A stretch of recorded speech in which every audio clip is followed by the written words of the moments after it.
Bonjour et bienvenue dans Son Titre 404, un podcast qui donne la parole aux jeunes travailleuses de l'art. Ici, on explore les pratiques, les thématiques et les réalités du milieu à travers des échanges sincères et décomplexés. L'idée, c'est de partager des expériences, de poser des questions qu'on se pose tous et de rendre ce monde un petit peu moins opaque. Donc si vous êtes artiste, curieux, curieuse ou que vous cherchez à mieux comprendre ce milieu, vous êtes au bon endroit. Je m'appelle Morgane Jouancel et je suis ravie de vous retrouver pour ce nouvel épisode, enregistré en avril 2025 avec Morgane Vedren, une jeune artiste plasticienne basée à Bergerac et à Paris. Bonne écoute à tous.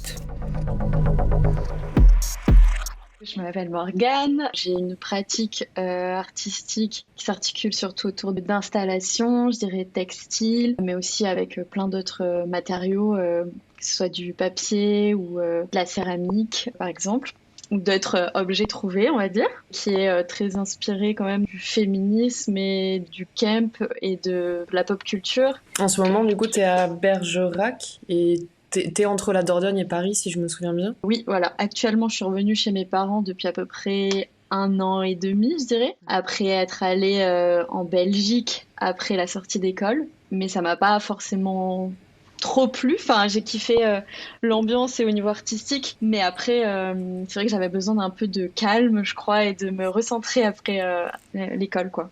Donc là, je prends un peu de temps et j'ai la chance quand même d'avoir de la place et des parents accueillants. Du coup, voilà, c'est quand même un luxe parce que tout le monde, je pense, a pas forcément ça. Donc je prends mon temps et en effet, je suis souvent à Paris, je suis souvent, enfin voilà, je bouge aussi pas mal. Toi et moi, aujourd'hui, on va parler high and low culture, DIY et craft, Ouais. si on a le temps. Est-ce que déjà tu pourrais expliquer, selon tes mots, ce que c'est la high and low culture, avec des exemples si possible? Ouais, la high hello culture, du coup, c'est le fait d'avoir entre parenthèses la culture populaire et puis des cultures un peu plus niches, on va dire, ou plus élitistes même. Moi, j'aime bien dans mon travail du coup mêler des références qui sont à la fois high et low et ça c'est bien, je pense, incarné dans mon mémoire où j'ai fait un lien entre Mylène Farmer et Monique Wittig, donc entre une figure qui est vraiment dans le côté pop, on peut aussi entendre, je pense, le côté populaire en fait aussi. Enfin, c'est des figures qui sont ultra médiatisées, ultra apprécié de plein de gens et il y a aussi le côté dans le populaire qui est vraiment il n'y a pas besoin d'avoir beaucoup de références pour comprendre, ça rapproche beaucoup de personnes sans avoir besoin d'avoir une sorte de base théorique ou peu importe, alors que dans le côté niche et le côté high du coup je pense qu'il faut c'est plus référencé, c'est plus enfin voilà. Et Monique Wittig typiquement c'est pas forcément le truc le plus facile d'accès, enfin déjà c'est de la littérature LGBT queer. Enfin, il y a déjà un créneau, on va dire, alors que Mylène Farmer, même si elle a eu une communauté très LGBT, etc., c'est pas du tout son but à la base, ni son positionnement. Du coup, je trouve ça intéressant en tout cas, de mêler ces deux univers, on va dire, pour créer une sorte de troisième espace peut-être entre les deux aussi, qui est intéressant, je pense. C'était justement ma question suivante. Dans ton texte de portfolio, tu parles de comme si t'étais l'enfant de Mylène Farmer et Monique Wittig. Et justement, Carrément, j'allais te enfin. demander qu'est-ce que tu pioches chez ces deux icônes-là et est-ce que pour les personnes qui connaîtraient pas, tu pourrais rapidement dire qui sont ces deux personnes? Ouais, Mylène Farmer, c'est une icône, une pop star qui a un univers assez gothique quand même et des paroles ultra poétiques, mais qui est vraiment très connue. C'est l'une des chanteuses françaises qui, bon, à l'époque, mais elle était quand même super connue et je pense qu'elle l'est toujours, qui a une grosse communauté. Et Monique Wittig, donc c'est une autrice LGBT qui a écrit des livres, notamment La pensée straight ou Les guerrières, qui sont des livres où pareil, il y a une recherche très poétique, une recherche vraiment d'une écriture de femme, quoi, et du coup en déconstruisant toute une littérature plutôt masculine. Donc moi, j'y pioche vraiment d'un côté des images assez fortes de pop culture parce qu'en soi mon univers c'est pas celui de Mylène Farmer littéralement, mais j'aime bien aussi l'image de la pop star et de quelqu'un qui a une image comme ça très, je sais pas comment dire, mais c'est très travaillé aussi. Donc, en fait, dans Mylène Farmer, il y a aussi quelque chose d'XXL qui, moi, me plaît beaucoup dans ses scénographies. Et dans le travail de Monique Wittig, il y a quelque chose qui me paraît un peu plus souterrain, un peu plus secret, mais qui est une recherche aussi plus théorique. Enfin, il y a aussi ce côté-là où il y a plein de choses, en fait, qui se lient, mais moi, si je peux faire un lien avec mon travail qui est pas littéralement lié à Mylène Farmer, à Monique Wittig. C'est vraiment le fait de faire des images qui, je pense, peuvent être assez lisibles et accessibles à des gens qui n'ont pas forcément tout un parcours artistique. Ça m'inspire beaucoup et j'aime bien ce côté-là. Et en même temps, je sais que je suis quelqu'un qui aussi va lire beaucoup et beaucoup de trucs des fois niche et que quelque part, ça va quand même s'intégrer dans mon travail. Et j'aime bien quand même garder cette surface où si on s'approche pas trop et tout ça, où on peut se dire juste c'est accessible. Enfin, voilà. Ok. D'où aussi le renvoi à la pop et au punk, pareil dans ton texte, qui est vraiment cette sorte de C'est vrai. jour et nuit, enfin les deux opposés C'est vrai.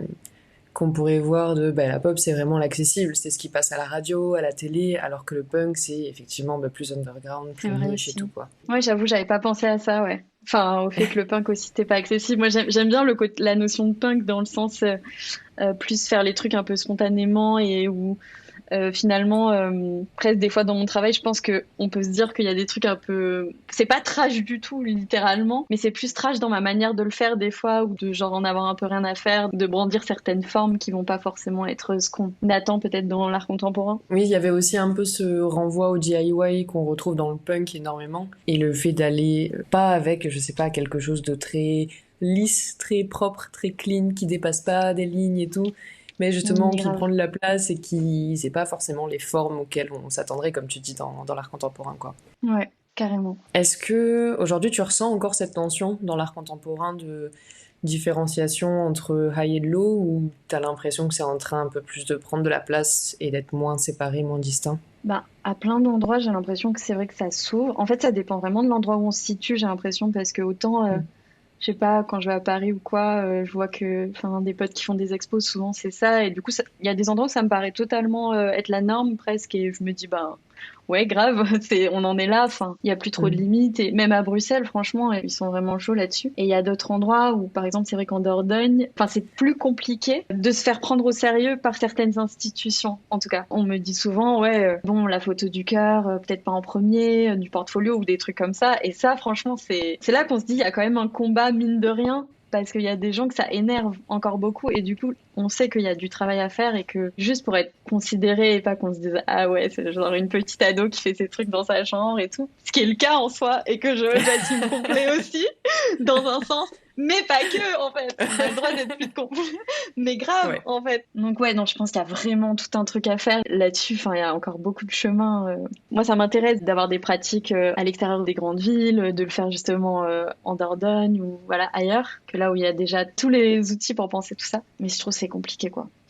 Ouais, de ouf. Moi, je trouve ça incroyable que ça énerve des gens, enfin que ça crée autant de réactions négatives, alors que, enfin, ça n'implique rien, quoi. C'est vraiment une sorte de réticence à garder les choses élitistes et fermées et vraiment pas De ouf. accessibles. Ça fait très truc en surface pour le coup, où en fait on veut que les formes, ça c'est toujours un truc qui m'a agacée, où moi j'ai un rapport où j'essaie d'être quand même, je pense comme beaucoup d'artistes quand même, j'espère, on est très franche avec ce qu'on fait, enfin on y met de soi et on n'a pas envie de genre mettre des formes parce que ça ferait plus art contemporain, enfin genre je trouve qu'il faut donner de soi et assumer nos références justement, et ouais, les trucs qui nous ont fait vibrer quand on était ado, c'est hyper important. Pourquoi ne pas intégrer cette énergie dans la création? Je trouve ça c'est dommage quoi, sous prétexte qu'il y a des gens qui trouvent ça ridicule, enfin, non.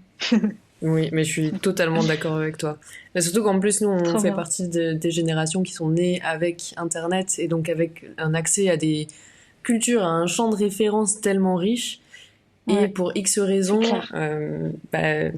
les gens, ils acceptent pas ces références-là parce qu'ils ont décidé en fait que c'était pas Ouais, aussi légitime. Ça n'a aucun sens. c'est ça. Bah après, c'est lié aussi là, notamment à, je pense vraiment des questions féministes. On associe ça à une sorte de faiblesse aussi ou de vulnérabilité Mm. qu'on n'a pas envie de voir venir et qu'on a envie de laisser au second plan en fait. Et pour moi, il faut redonner justement du sens et de la force au girly et Ouais. dire bah non, c'est beaucoup plus deep que ça. C'est aussi toute une culture, lui rendre Mhm. hommage quoi. Et c'est pas parce que t'as un certain type de personnes qui ont décidé que associer les femmes et leur culture à de la faiblesse, c'était ok.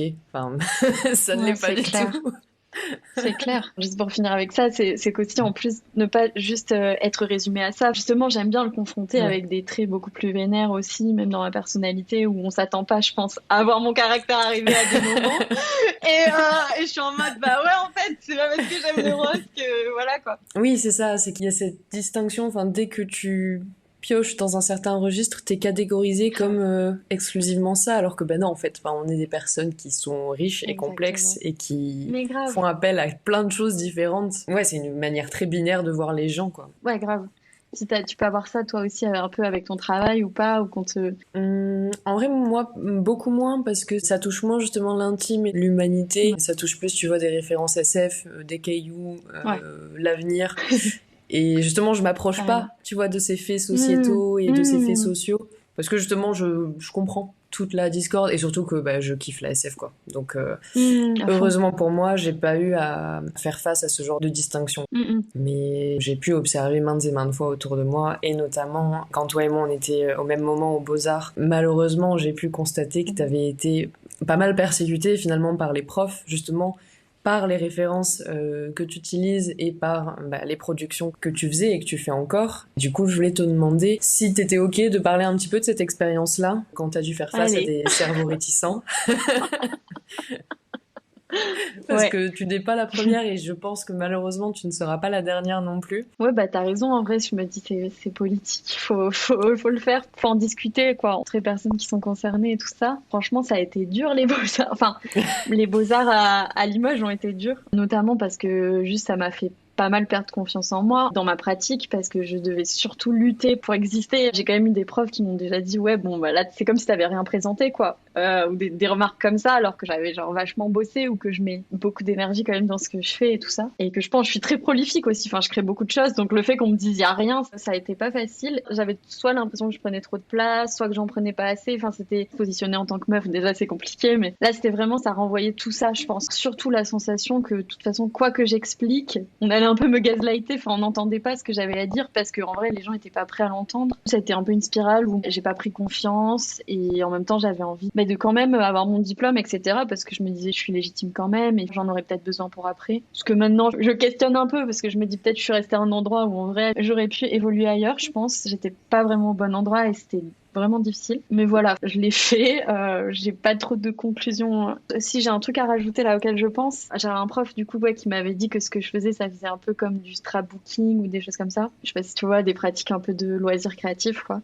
Ouais, Et ouais. c'est vrai que là depuis quelques temps, j'essaye vraiment de reprendre un peu le stigmate, enfin de me le réintégrer, de l'assumer. Enfin, je fais tout un travail comme ça aussi de me dire bah oui grave, oui je fais ça et alors, enfin et Oui, il l'a dit comme si c'était dénigrant en fait. ouais, carrément, c'est ça. Il me le disait Mm.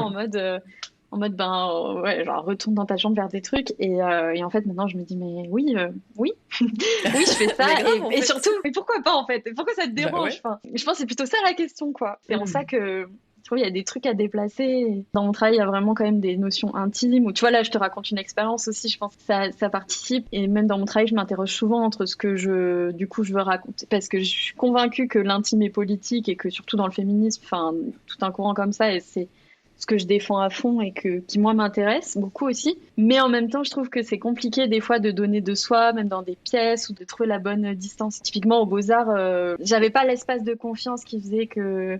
Alors que maintenant, j'arrive un peu plus à le trouver, mais... Bah, il y a cet aspect de vulnérabilité, si vraiment t'impliques ton intime dans tes pièces et encore plus dans l'univers des beaux-arts, bah là Ouais, t'es mis à vivre quoi. Enfin, genre ouais, c'est ça. t'es exposé et allez-y, Voilà, c'est lynchez-moi. ça.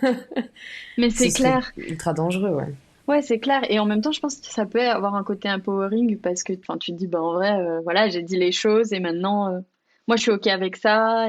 Mais ça demande quand même d'avoir, je pense, une estime de soi qui fait que c'est OK de dire ces trucs-là, mais faut être solide quand même. Je pense que ça peut vraiment ouvrir de grandes voies parce que franchement, les gens, moi, c'est ce qui m'inspire aussi, les gens qui arrivent à parler de leur vulnérabilité et de faire avancer des combats comme ça et tout. Il y en a grave besoin, mais c'est vrai que faut avoir un bon backup, quoi. Ouais, ouais, ouais, grave. Donc, je voulais qu'on passe un tout petit peu de temps sur le principe de la dissonance et du bon goût, Trop parce que bien. dans ton travail, il y a un peu cette esthétique de dissonance comme une stratégie de résistance. Et est-ce que tu pourrais nous en dire un peu plus, justement, de bah, déborder des lignes, de faire des formes qu'on n'attend pas forcément? Hmm. Parce que tu me disais que ça provoquait un peu de colère parfois chez certaines personnes. Oui, oui, bah, en fait, je pense que c'est en ça que j'intègre dans ma pratique des réflexions féministes ou de déconstruction. C'est vraiment le côté où des fois je vais faire une forme qui va dans un sens avec une certaine harmonie et j'aime bien volontairement, intentionnellement aller la casser dans un trait ou c'est vraiment très à l'intérieur ça d'un dessin ou d'une pièce, mais il y a un truc qui va faire que comme un défaut va arriver en fait, enfin ce qui pourrait être vu comme un défaut. Et c'est pour ça que je dis j'adore la notion de la maladresse. C'est du coup Amy Silman dans un livre qui s'appelle Faux pas, qui est trop bien, que je conseille du coup, qui parle de cette notion-là de maladresse. Moi, je suis très touchée par des fois les maladresses que je pense on pourrait dire c'est cringe ou quoi, mais genre moi je trouve il y a vraiment un truc hyper touchant là-dedans. Après c'est assez particulier, je pourrais en discuter longtemps, mais enfin ça m'arrive souvent par exemple quand je sais pas, je vais dans une brocante ou dans une friperie ou je sais pas, et que je vois des gens qui ont fait des objets qui sont laissés là sur des étagères, par exemple, et où je sens qu'ils ont essayé de faire quelque chose et l'objet me touche alors qu'il est genre, enfin voilà, mais ouais, il va me faire ma journée, quoi. J'ai l'impression d'être allée au musée, genre. Et justement, le fait de le voir vraiment dans une brocante ou dans un endroit qui est pas un lieu d'art, bah, ça va me toucher d'autant plus des fois où je me dis, ah ouais, j'aime bien cette maladresse-là et ce côté, on sent que la personne l'a fait avec son cœur, quoi. Et avec personne autour qui forcément juge, où il y a un truc aussi qui, je pense, est des fois un peu trop présent. Enfin, dans les institutions, on sent que les choses ont voulu être un peu trop lissées ou un peu trop. Ça dépend des endroits, mais. Donc ouais, pour moi c'est important la dissonance. Et souvent aussi j'ai un côté un peu défiant où je vais aller chercher des objets qui moi-même me plaisent pas forcément, mais je sais pas, je m'y intéresse par le dégoût presque en fait, ou par le truc qui me plaît pas quoi, où je suis en mode ah mais Ok. ça m'intrigue. Voilà, petit kink. Ah, trop fun. Non, en vrai, je trouve ça trop drôle. C'est un peu comme si tu te fixais des objectifs et tu te mettais un malus pour rendre la chose C'est plus chelou, hein. intéressante. Ouais, des fois il y a ça, ouais. Et Mm. bon, encore pour faire un parallèle aussi avec bah, le féminisme ou genre juste des choses sur lesquelles on peut avoir sur le corps, sur nos corps aussi des sortes de trucs où on est en mode ah mais ça c'est trop moche. Je Mhm. pense aux poils, vraiment avoir beaucoup de poils sur les jambes ou des choses comme ça. Je pense que ça, c'est des choses qui sont conditionnées. En fait, j'aime bien questionner vraiment notre conditionnement et aller fouiller un peu de ce côté-là et voir à quel point, bon, ça, ok, j'aime bien, mais en même temps que je vais à fond vers les trucs qui me plaisent vraiment, qui me plaisent depuis mon adolescence et que j'adore, j'aime bien aller confronter avec des trucs qui sont vraiment à l'opposé de ce que j'aurais aimé. C'est une manière de déconstruire des trucs. Est-ce que c'est aussi une façon pour toi de décomplexer la pratique de l'art contemporain, genre rajouter cette partie un peu fun, un peu Grave. bah, c'est pas grave si ça me plaît pas en fait, ou si c'est moche, ou si c'est pas une forme qu'on retrouverait. Il y a aussi ce truc-là un peu de ouais d'amusement qui est important pour toi. D'amusement, déjà quand je me mets à faire des pièces en général, ça vient souvent du fait que genre juste je trouve ça cool. Enfin, j'y Mhm. vais pas en mode super sérieusement. À part quand vraiment je pense des pièces et tout pour, enfin très précisément, mais j'aime bien me laisser vraiment aller à des trucs. Et voilà. Après ouais, ça donne, je pense, des choses qui peuvent être marrantes. Mhm. Où on m'a déjà dit que je faisais des sortes de caricatures des fois de trucs et tout. Et c'est pas forcément intentionnel. Après. Caricaturer des œuvres d'art contemporain, genre non, je fais pas, c'est pas ce que je me dis de faire. Mais oui, en tout cas, il y a un côté un peu ironique peut-être. C'est pas forcément, non, je pense pas forcément à ça, quoi. Après, plus ce qui me fait marrer, c'est dans les performances ou les trucs comme ça. J'avoue que là, je suis vraiment très bon public et très vite, genre, je suis dans un délire. Mais sinon, non. Enfin, je suis pas en train de me fendre la poire quand je dessine et tout. Enfin, non, je suis pas en train de faire ça, pour Ouais, être très ok. honnête. Ouais, non, c'est plus quelque chose qui intervient. Ça peut peut-être limite être anecdotique que vraiment une grosse thématique de travail, mais il n'empêche que c'est quand même présent. Peut-être que ça apparaît, mais c'est pas. Enfin, je fais pas le truc en mode je vais faire une parodie ou je vais me. Enfin, pas nécessairement. T'as parlé très rapidement tout à l'heure du camp. J'aimerais bien Hmm. qu'avec tes mots, tu nous dises un peu qu'est-ce que c'est que ce concept quand même très très particulier et quasi impossible à expliquer. Ouais, c'est vrai. C'est compliqué à expliquer, j'avoue. Moi, j'ai lu du coup Suzanne Sontag Not on Camp, où vraiment elle théorise. Je sais pas s'il y a d'autres gens qui l'ont fait. En fait, moi, je suis très quelqu'un qui fonctionne avec des citations, j'avoue. Mais là, j'ai pas de citation que je pourrais donner. Ça rejoint l'histoire de l'humour quand même que tu évoquais avant. Je dirais les attitudes prennent forme, quoi. Le camp, c'est plus un peu tout dans l'attitude, si moi je le dis à ma manière. Et finalement, l'attitude, elle en dit beaucoup. L'attitude, serait tout aussi importante qu'une sorte de fond qu'il y aurait à trouver ou d'une vérité qu'il y aurait à trouver derrière une forme. Bon, là, je pense à un exemple qu'elle donne de genre Oscar Wilde, qui avait un style hyper marqué avec genre une canne, enfin une attitude. Et lui, il disait vraiment que c'était ce qui comptait. En fait, on oppose souvent, je pense, la surface avec la profondeur, et comme s'il y avait un sens caché, etc. Et l'idée du calme, c'est un peu de se moquer de cette sorte de vérité qu'en fait on trouve jamais. Ah, je sais pas trop comment le décrire. Je vais mal. Moi, en tout cas, dans mon travail, ça arrive à des moments où je trouve que, par exemple, tous les motifs que je mets, pour moi, c'est un langage. Et si on me demande c'est quoi le sens, etc., qu'il y a derrière, je suis en mode non. Le langage, il se trouve là. Enfin, il se trouve déjà dans le langage que j'invente avec les motifs eux-mêmes. C'est comme si Mhm. c'était eux qui témoignaient d'une sorte de complexité. Je sais pas, voilà, je parle loin, mais c'est ça en fait, et qu'il n'y avait pas une histoire derrière forcément. Enfin, Mhm. non.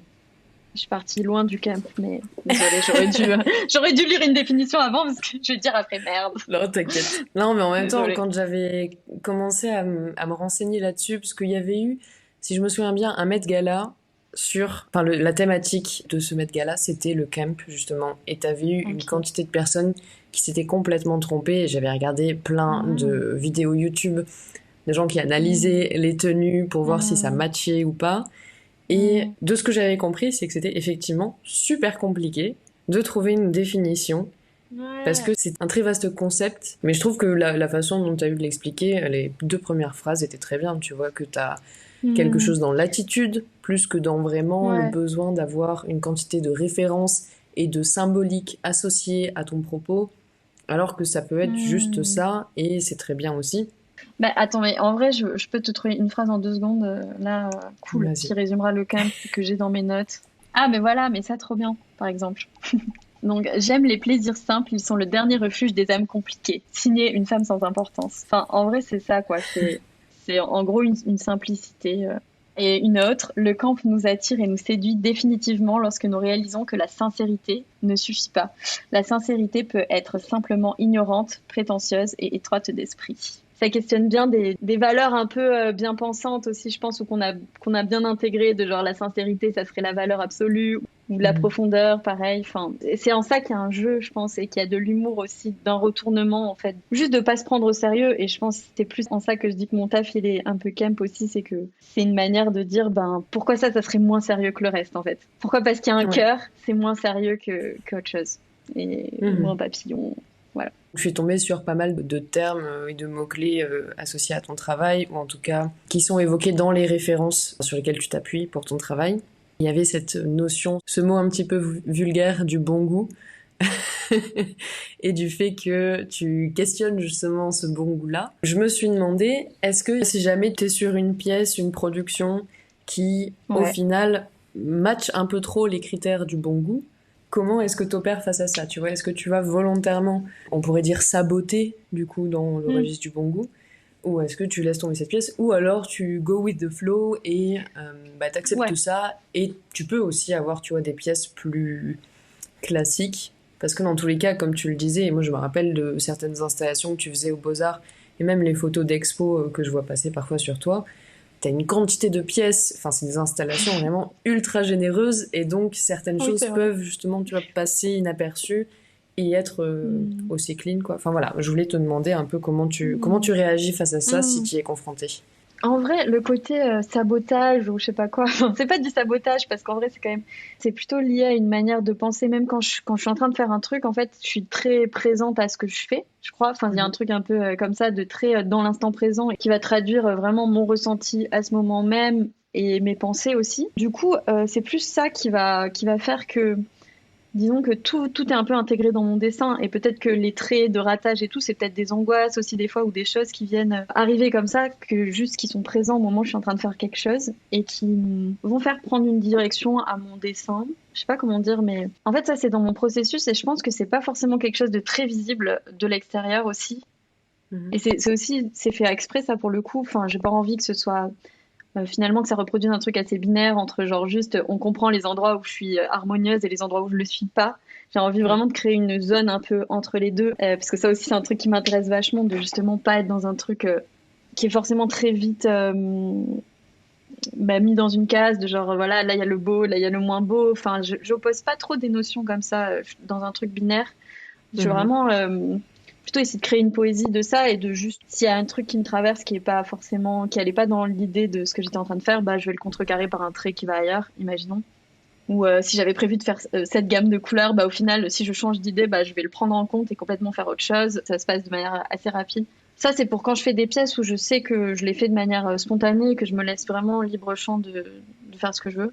Après, en effet, il y a des pièces où je les ai vraiment pensées en avance. Et même si ça part de quelque chose de très spontané, d'un dessin, par exemple, quand j'ai fait des pièces en textile, des sortes de fresques très grandes, ça me demandait beaucoup de logistique. Et disons qu'après, il fallait que ce soit très carré quand même pour voilà faire les étapes, etc. Et là, je pense pas, enfin, je suis pas du tout connectée à fond à mon cerveau. Je suis juste en train de faire le truc de manière plus automatique et de faire bien sûr les étapes pour arriver au résultat qui sera. Parce que ça aussi, c'est une notion que j'ai pas dit qui est importante pour moi, mais je pense que c'est vraiment la surprise. Moi, j'ai Mhm. vraiment besoin de me surprendre à moi-même aussi quand je fais un truc. C'est-à-dire que des fois, je vais me perdre dans des détails de mon dessin et puis je vais pas du tout regarder en l'air. Et puis après, j'aime bien, enfin voilà, enfin c'est des ajustements comme ça entre zoom sur quelque chose et puis dézoomer et me faire ah ok, ça prend cette direction-là. Ok, intéressant. Et après, ça prend, enfin voilà, tout se forme comme ça. Et ça, je trouve c'est cool parce que je me dis si j'arrive à me surprendre moi, j'arriverai déjà peut-être, enfin, en tout cas, il y a de l'honnêteté dans l'envie de générer une surprise qui est aussi la surprise que moi j'aime ressentir quand je rentre, voilà, encore dans une brocante et que je découvre un objet complètement insolite et que je suis en mode ah mais et je Mhm. pense que c'est ce sentiment-là en tout cas que j'aime bien arriver à mettre dans mes pièces. Mais encore une fois, quand il y a des pièces plus carrées, pour moi c'est moins source d'énergie quand même parce que ça prend plus de temps et c'est vrai que c'est plus difficile. Mais c'est aussi quelque chose qui est quelque part un peu reposant d'une certaine manière, parce que juste je fais, voilà. Et là, non, j'interroge moins, je vois le résultat que je veux avoir, et peut-être qu'il y a moins un aspect surprenant. J'aimerais bien que tu nous emmènes avec toi dans une journée d'atelier, parce que tu travailles avec une quantité de matières et de techniques et de couleurs. Trop bien cette question. Tu récupères des choses, t'en crées aussi, t'en assembles. Ouais, je voudrais que tu nous expliques un peu comment tu procèdes, qu'est-ce qui se passe dans une journée d'atelier, qu'est-ce qui guide tes choix, tu vois, parce que tu parles pas mal d'instinct aussi dans tes pièces, et je trouve que ça se ressent énormément, mais je suis sûre qu'il y a d'autres trucs Hmm. qui rentrent en compte, tu Ah, vois. j'adore cette question. Elle est cool. Let's go. Ouais, grave. Dans l'aventure. Bah, en vrai, c'est vrai que je me dis, mais en fait, je rentre comme, c'est comme si je prenais une drogue, tu sais. Genre, je rentre dans mon process et je suis en mode, allez, wouh, c'est montagne russe, genre. Mais c'est grave, quoi. Mais, et tu sais, j'en sors une heure après, je suis en mode, enfin, ou plus, et je suis en mode, mais qu'est-ce qui s'est passé? Enfin, tu sais, je suis incapable de te dire les étapes, je suis juste en mode, c'est bon, je suis rentrée dans un délire, genre. C'est vrai que je me mets face à un truc. J'ai vraiment ce côté où je décomplexe aussi le côté, je vais vraiment réfléchir mes pièces souvent. Souvent, Mhm. ça vient vraiment d'un besoin d'aller créer. Enfin, et ça, je pense, ça rejoint un peu le côté justement loisir créatif, etc. que je trouve, enfin, qui moi, tu vois, m'a vraiment pris quand j'étais ado. C'est vraiment par là que je suis rentrée par des trucs. J'avais ma grand-mère qui m'offrait des trucs de loisirs créatifs et j'adorais faire ça.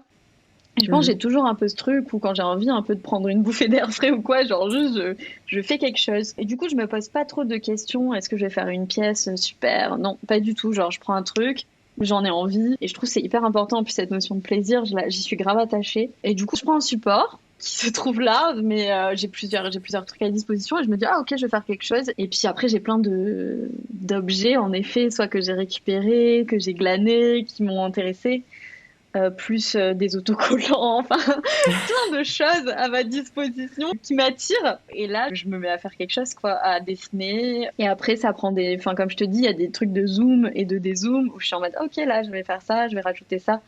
Ça prend cette direction. J'aime trop que le dessin, ou là je dis dessin parce qu'en ce moment c'est plus ce que je fais, mais j'aime bien être vraiment en discussion avec quoi et que ça me dise un peu vers quoi ça part et que je suis en mode ah ok bah j'écoute aussi ça un peu comme un rapport déhiérarchisé aussi entre moi et ce que je suis en train de faire. Enfin, parce qu'en fait, je contrôle pas tout et comme je te dis, c'est très spontané. Donc, en fait, ça prend une direction et je suis en mode ah bah cool. Je vais continuer vers ça. Ça, j'avais pas vraiment vu et je suis vraiment dans un truc des surprises. Puis après, je vois un peu du sens à certains endroits où je suis en mode ah ok, m'inspirer de tout ce que j'ai autour. Et en plus, souvent de même les choses qui pourraient ne pas être les bienvenues, genre mon chat qui marche sur un truc. Typiquement, ça arrive souvent et je me dis, ben, c'est trop bien que ce soit intégré. Mais ça, je te parle vraiment quand je fais ce genre de pratique parce qu'il y a des moments où c'est pas du tout comme ça, en effet, où j'ai un patron d'un truc et où je vais faire quelque chose de plus cadré. Je pense qu'il y a aussi toute une réflexion entre justement cette spontanéité et trouver une structure à tout ça. Et souvent, j'aime bien y réfléchir. Pareil, j'ai lu récemment, du coup, le livre de Annie Albert, En tissant, en créant, qui, je pense, c'est vraiment trop bien, qu'on m'avait conseillé depuis longtemps, où elle parle du fait qu'aussi c'est le médium qui nous donne une sorte de direction, en fait. Enfin, je pense peut-être tu le ressens aussi dans ta pratique. En fait, le médium lui-même, il a aussi des limites.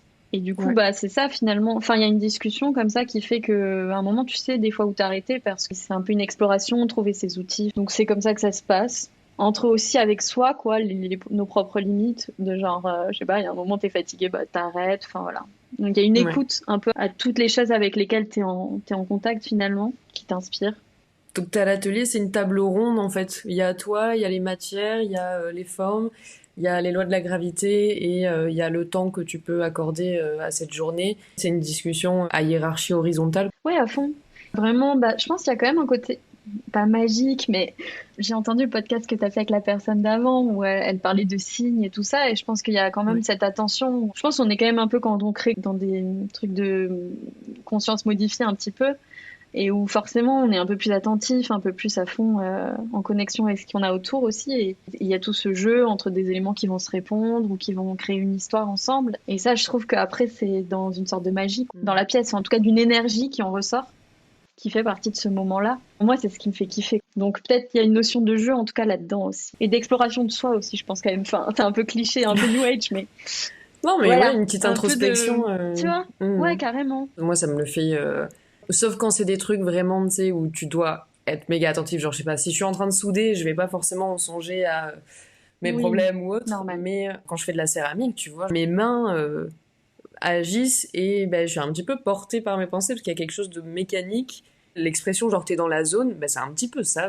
T'es dans la zone quoi, et t'es en train de parler avec quelque chose et avec d'autres trucs aussi. Enfin, je comprends tout à fait. Ouais. De ouf. Mais je pense que ça c'est quand même des trucs hyper cool comme expérience en vrai dans dans le fait d'être artiste, et que ça c'est des outils qu'on a un peu après de connexion avec plein de trucs qui sont genre juste trop précieux, je trouve. Est-ce que la pratique que t'as remarqué que ça avait modifié un peu ta relation avec les objets, genre les choses qui t'entourent, maintenant tu les vois, j'imagine, différemment, et même comme tu le disais, tu vois, tu rentres dans une brocante et il y a quelque chose, enfin t'arrêtes pas de faire l'artiste quoi finalement. C'est vrai. Est-ce que ça a vraiment modifié? Je pense qu'en tout cas, j'ai de plus en plus envie d'être en immersion un peu aussi. J'ai vraiment cette notion d'immersion dans quelque chose. Et en fait, ça peut se faire dans des trucs très petits. Finalement, je suis déjà immergée j'ai l'impression de rentrer dans c'est un portail vers un autre monde, là. Mais tu vois, c'est un peu ce que j'avais fait en très grand aussi avec les rideaux, où il y avait le côté... t'es dans un univers, t'es dans quelque chose, un peu labyrinthique et tout. Après, mon rapport aux objets, c'est juste que j'ai une grande attention, je pense. Comme la personne pareil avant qui en parlait, j'ai trouvé ça très beau avec toi sur les végétaux et tout ça, et des images qu'on peut voir dans la rue de juste un fruit écrasé ou des choses comme ça. Et je pense que j'ai le même rapport avec des objets qui vont être peut-être laissés sur le bord de la route, et que juste dans la manière dont ils ont été laissés, il y a quelque chose que je vais trouver très inspirant aussi. Je sais pas, en fait, ça va m'inspirer presque des installations, quoi, où je me dis, mais ça, c'est hyper intéressant. Ça fait ressentir des sensations, quoi, ouais. Et je pense que c'est sûrement lié plus au regard que j'y porte. Après, c'est plus après que je le traduis un peu, que j'essaie de traduire peut-être ces sensations que j'ai eues en voyant cet objet. J'allais te demander si, pour toi, un objet pourrait contenir une sorte de mémoire affective, même si tu le fabriques entièrement. Genre, tu vois, par exemple, tes rideaux, comme tu le disais, ils ont leur langage avec les motifs que tu utilises. Tu sens que tu arrives à transmettre ça, ou ça se fait par le biais de la médiation, justement, quand quelqu'un va parler de ton travail ou quand tu vas directement en parler.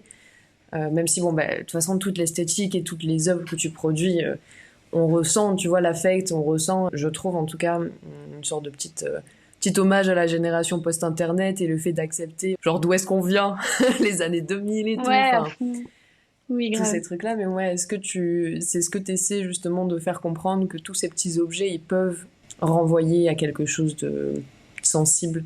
C'est une bonne question. Je sais pas si je me la suis vraiment posée. À part pour l'installation avec les rideaux, où vraiment il y avait un aspect de mémoire, puisqu'ils avaient forcément eu une histoire auparavant, tu vois. Enfin, je pense que je transmets à travers ces rideaux des vies que je ne connais pas et qui sont très lié à quelque chose d'intime aussi, puisque c'est que des matériaux qui se trouvaient dans des chambres ou dans des cuisines, enfin dans des espaces domestiques en tout cas.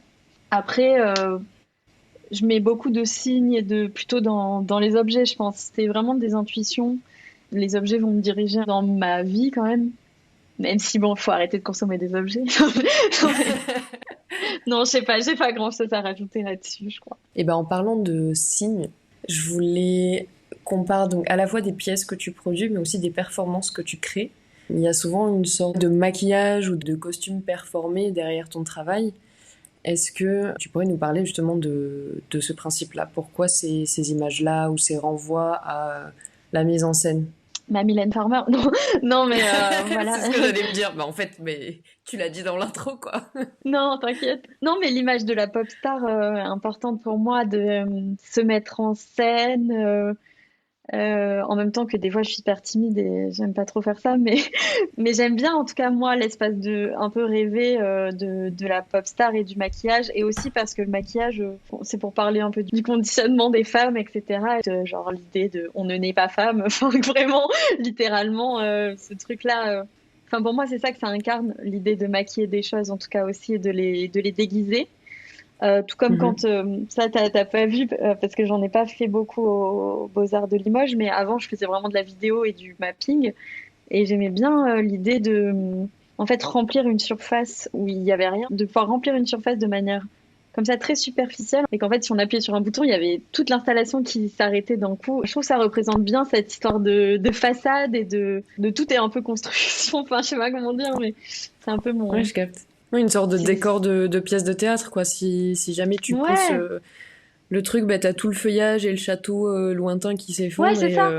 C'est ça. Mhm. Et là, je pense à une artiste que j'adore, Valentine Gardionnet, qui, elle, parle aussi de faire un décor comme ça de sitcom en 2 secondes. Enfin, c'est un peu ça dont elle parle, qu'elle fait dans ce travail. Je l'adore d'ailleurs, aller voir son expo à Paris en ce moment. Mais ouais, non, il y a vraiment cette histoire aussi de créer un décor. Je sais plus dans quelles circonstances exactement c'était venu, mais j'entendais des Ouais. gens parler de ton travail quand on était aux Beaux-Arts de Limoges. Et je sais plus si c'était la vibe que t'avais pour ton Densep ou juste pour une install que t'avais faite. T'essayais de convoquer en tout cas le monde de la chambre d'ado et bah, l'ado qui va Hmm, prendre une brosse à cheveux, tu oui, vois, et faire comme si c'était un micro et tout, et de effectivement de vivre dans une sorte de oui, grave. fantasme de pop star et de non pas de faux semblants, mais ouais, Ouais. de parade qui repose déjà sur l'imagination et sur le kiff et sur l'émerveillement. Ça, c'est toujours présent dans ton travail, du coup. Oui, carrément, ouais. En fait, j'aime bien l'idée d'une sorte de théâtre un peu intérieur, quoi, aussi. Enfin, c'est comme si c'était un petit théâtre. C'est la chambre, mais c'est très lié aussi à un monde intérieur, je pense. Et du coup, c'est cette histoire de se mettre en scène, même pour soi, dans sa chambre. Enfin, le kiff, en effet, de genre juste mettre des fringues, des fois, genre de faire des tenues, Mm. même si on les montrera pas à l'extérieur. Mais et du coup, en ça, oui, la chambre et la construction de l'identité, etc. Surtout. Pas une vision essentialiste de l'identité, justement, en mode, parce que moi j'ai toujours joué beaucoup avec ça aussi. C'est vrai que là, je suis assez sage en ce moment, mais j'ai vraiment traversé plein de. Enfin, pour moi, l'identité, c'est pas un truc en soi, c'est vraiment quelque chose qui se construit. Et du coup, pouvoir explorer ça dans des formats assez fun, avec des matières, des objets, justement, et créer un décor à la mesure à chaque fois, un peu de ça, quoi. Je voulais qu'on parle du DIY. C'était en tout cas au Beaux-Arts, je m'en souviens, très très mal vu. Et ça l'est encore, comme tu le Hmm. disais tout à l'heure, dans pas mal de milieux. En fait, ça dépend de dans quel lieu tu te trouves. Est-ce que justement cette approche bah, du DIY, de décor et de symboles quand même assez, bah, assez doux, c'est pas des choses violentes, c'est pas comment dire du militantisme, tu vois, Mhm. Très frontal. littéral. Ouais, voilà, c'est ça. Il y a ce truc-là de paillettes dans les yeux, de pop star et tout. Est-ce que pour toi cette approche-là assez douce, c'est une façon de renverser, tu vois, petit à petit les codes sans trop bousculer Hmm. les gens qui seraient trop enclins à garder justement les choses telles qu'elles étaient et telles Hmm. qu'elles sont encore un peu. Genre c'est une sorte de Ouais. brise-glace un peu furtif que tu essaies d'amener ou c'est juste parce que bah, tu kiffes ça et il s'avère qu'effectivement Hmm. ça a sa propre forme de lutte. Ouais, bah c'est plus la deuxième option, parce qu'en vrai, je suis pas du tout. Je suis pas du tout en mode je vais prendre les gens par la main et tout. Je suis plutôt vénère en Mhm. vrai. Enfin, sur d'autres trucs, oui, Let's mais go. pas dans mon art et non, genre pas du tout. Genre, j'ai pas Ouais. du tout envie de genre leur dire c'est une approche ou non, non, non. Genre, mais en Mhm. fait, ça vient plutôt je pense aussi d'une sorte de méfiance. Enfin, en tout cas, moi, c'est pas comme ça que je ressens les choses, mais j'admire grave les formes de Mhm. lutte frontale, etc. Mais j'essaie de trouver, comme je disais, une position où euh, on n'a pas l'impression que j'en parle, mais j'en parle. Et en fait, Mhm. ce qui me fait peur, c'est la récupération en fait de plein de choses. Enfin, je pense que le capital se nourrit vraiment des marges et de nos luttes de toute façon. Donc il y a un Ouais. truc où j'ai l'impression que tout sera toujours récupéré. Donc moi, ce qui m'intéresse, c'est comment on fait aussi pour garder des choses, comment on fait pour ne pas être tout le temps récupéré, quoi. Enfin, c'est vraiment quelque chose qui me fascine et qui me tient à cœur. Enfin, essayer de trouver Mhm. des espaces qui m'appartiennent en quelque sorte. Et en ça aussi, encore une fois, le côté du trait qui va dans un autre sens et tout, c'est vraiment typiquement dire là, je suis pas récupérable à cet endroit-là ou enfin, c'est comme une sorte de voilà de la tokenisation. Donc moi, je veux être assez honnête avec ce que je fais, avec prendre du plaisir dans ma manière de faire. Et à côté de Mhm. ça, c'est pour ça que je me nourris de ouf de trucs archi-vénères militants. Mais que quand on va à mon travail, on se dit pas que Ouais. forcément je. Ce qui des fois m'agace d'ailleurs parce que je pense qu'il y a plein de gens qui essaient de me mettre dans une case, genre ah oui, elle fait des petits trucs mignons et je suis en mode. Mais par contre, si on commence à parler de politique, je suis en mode. Alors là, là c'est chaud là, ce que t'es en train de dire, tu vois. Ne Ouais, je capte. m'essentialise pas, genre c'est pas parce que je fais des trucs des meufs que je suis en mode oula, tu vois. Et Mhm. ça, je pense, c'est quand même intéressant aussi comme posture, enfin des postures où on nous attend pas en fait.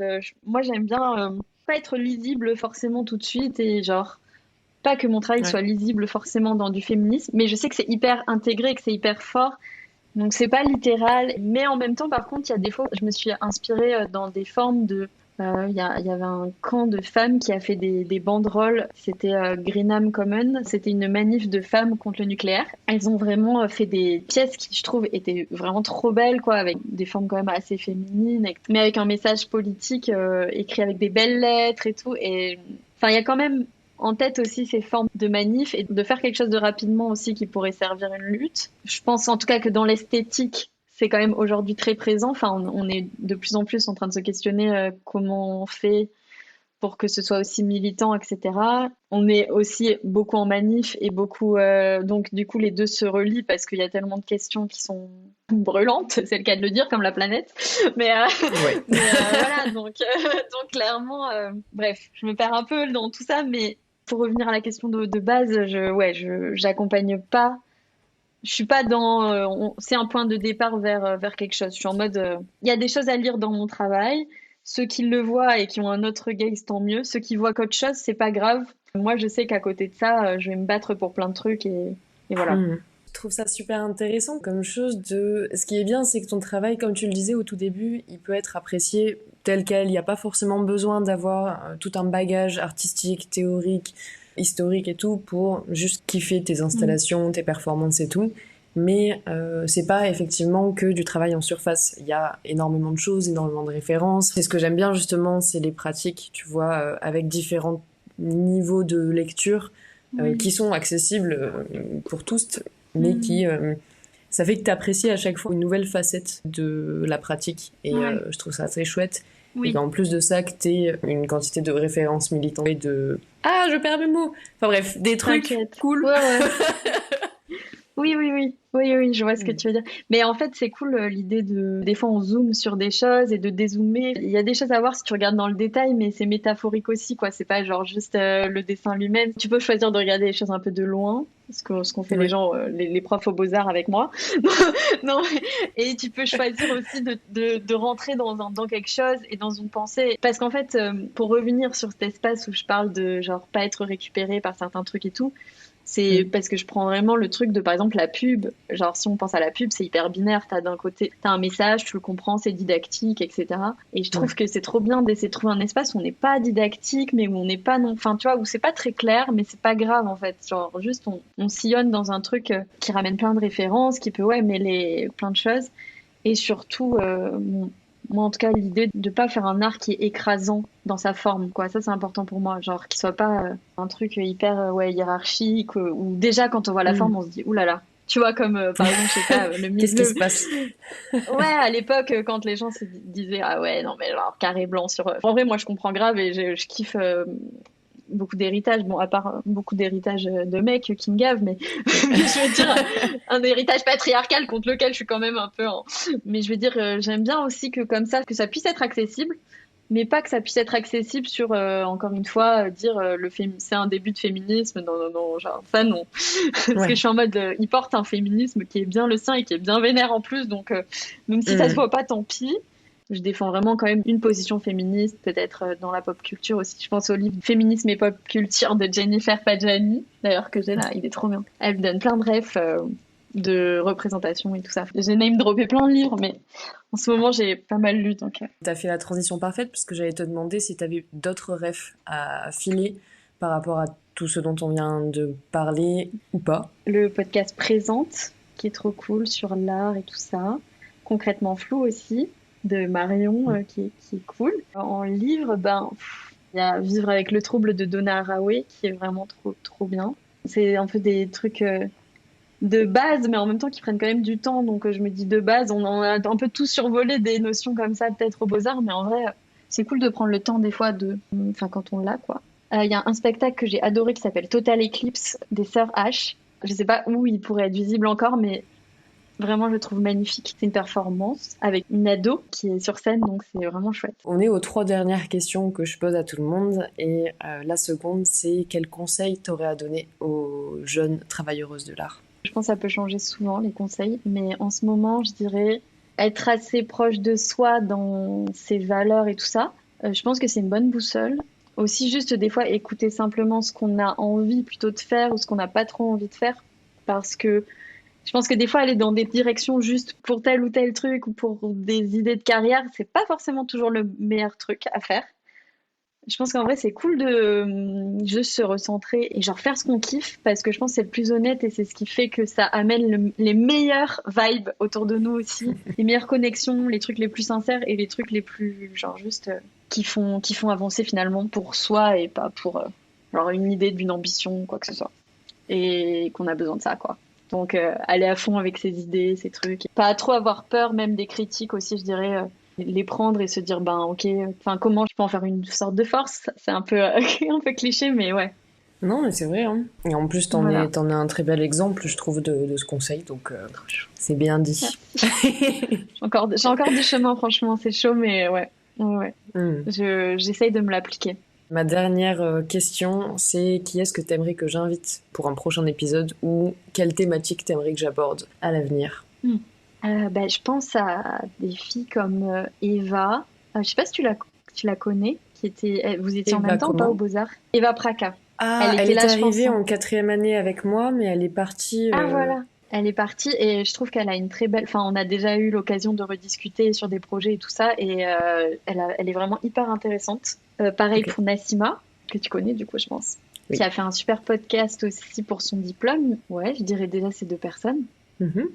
qui sont aussi féministes et qui ont des pratiques qui sont vraiment intéressantes quoi. Ok, ça Donc j'aimerais marche. trop entendre parler. Eh bien, écoute, Morgane, merci beaucoup en tout cas pour avoir accepté mon invitation et c'était juste trop, trop intéressant. Et même rien que Merci à de toi. préparer l'interview, bah, j'ai appris plein de trucs, donc je Trop suis trop bien. contente. Trop cool. Merci à toi, franchement, tu gères et c'est trop cool. Je donne de la force à ce podcast à fond.